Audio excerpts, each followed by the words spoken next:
that's how I, long story short, that's how I know Zenjiro. And how did this project come to pass?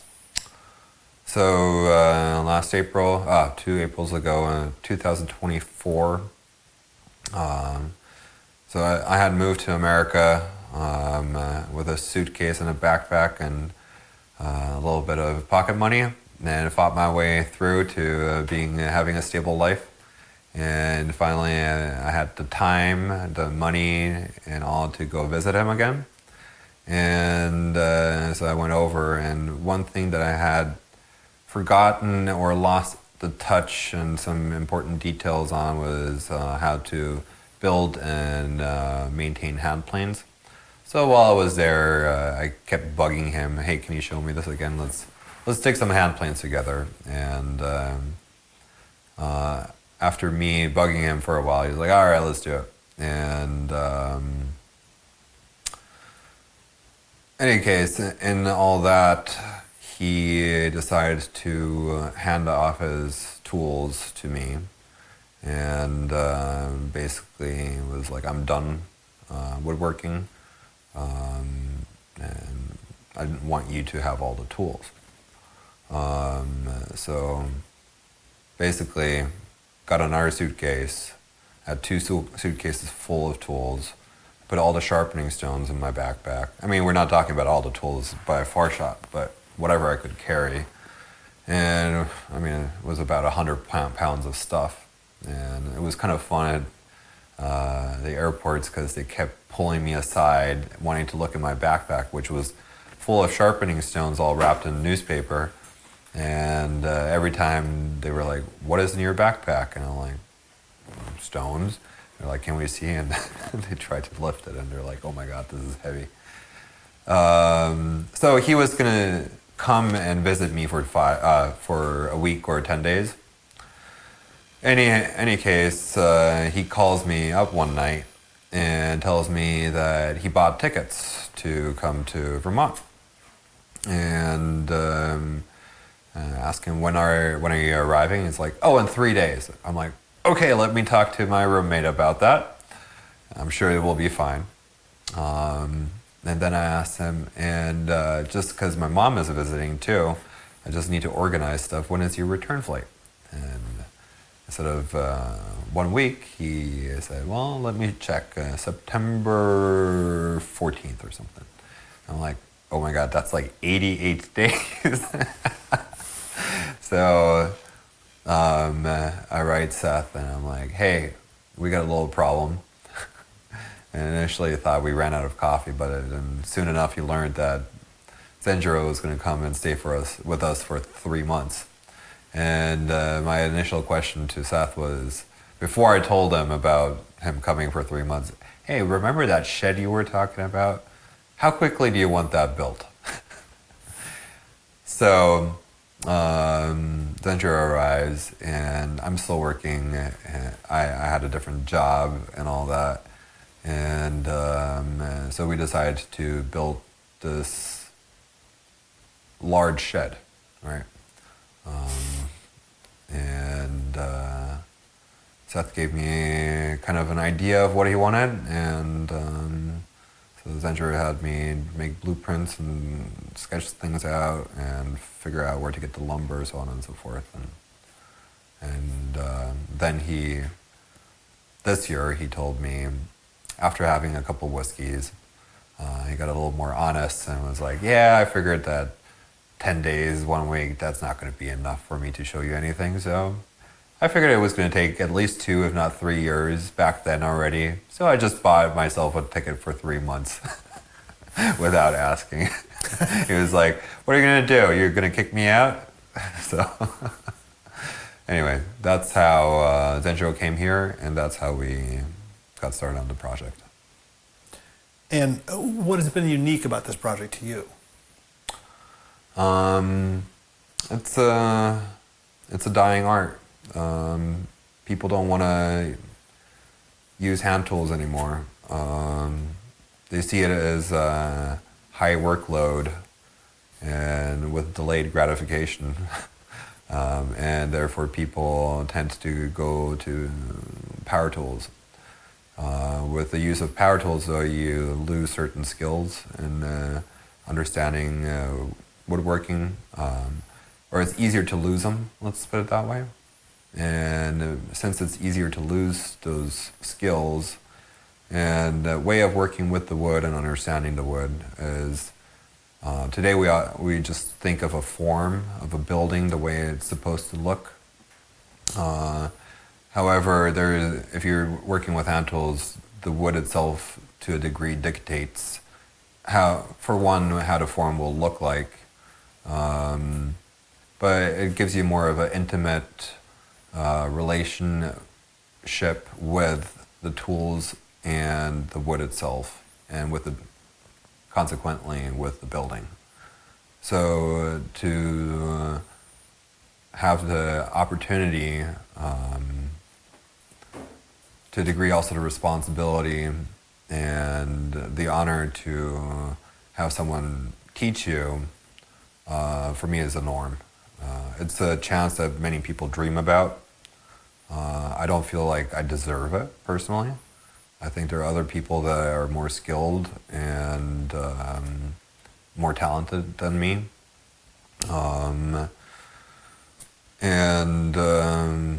It might even be better in their hands. However, I'm put in this unique situation, and so I'm incredibly grateful to have this opportunity.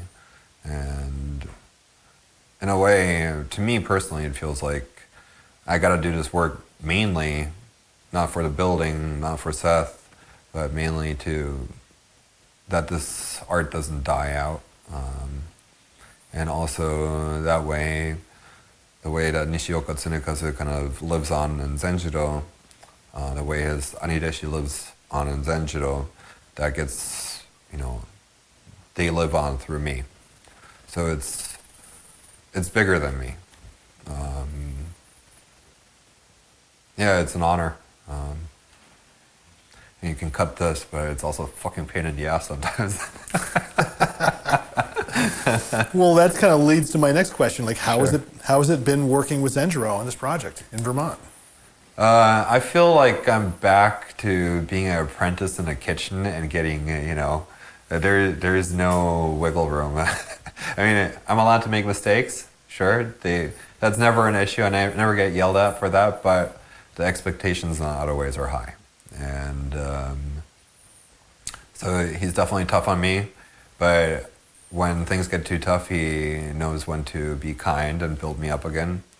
So it reminds me a lot of my mentor when I was learning how to cook back in Europe, who was a fabulous teacher, and everything from planning and how to run a restaurant to how to use a knife and move in a kitchen, how to be efficient. And I see many parallels in the restaurant work that I've done for over a decade, and the way how carpentry is built up.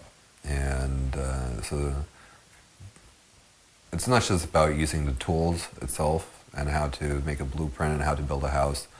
It's really about planning, how to see the skill sets of different people and how to utilize those. It's about, he wants me to be what's called a toryo, which is like a chef in a restaurant. It's a bigger title than I want to carry, but maybe we'll get to that point one day. And it's also been very rewarding. It has given me confidence to, after work, every night I go out there and enjoy what has been built, that feeling of satisfaction of not only seeing something that was built and seeing the product, but also that I was made with my hands and our hands. I didn't do any of it by myself. I couldn't have not done it without Zenjiro or Seth or the village and all the help. So it's a combined effort by every means.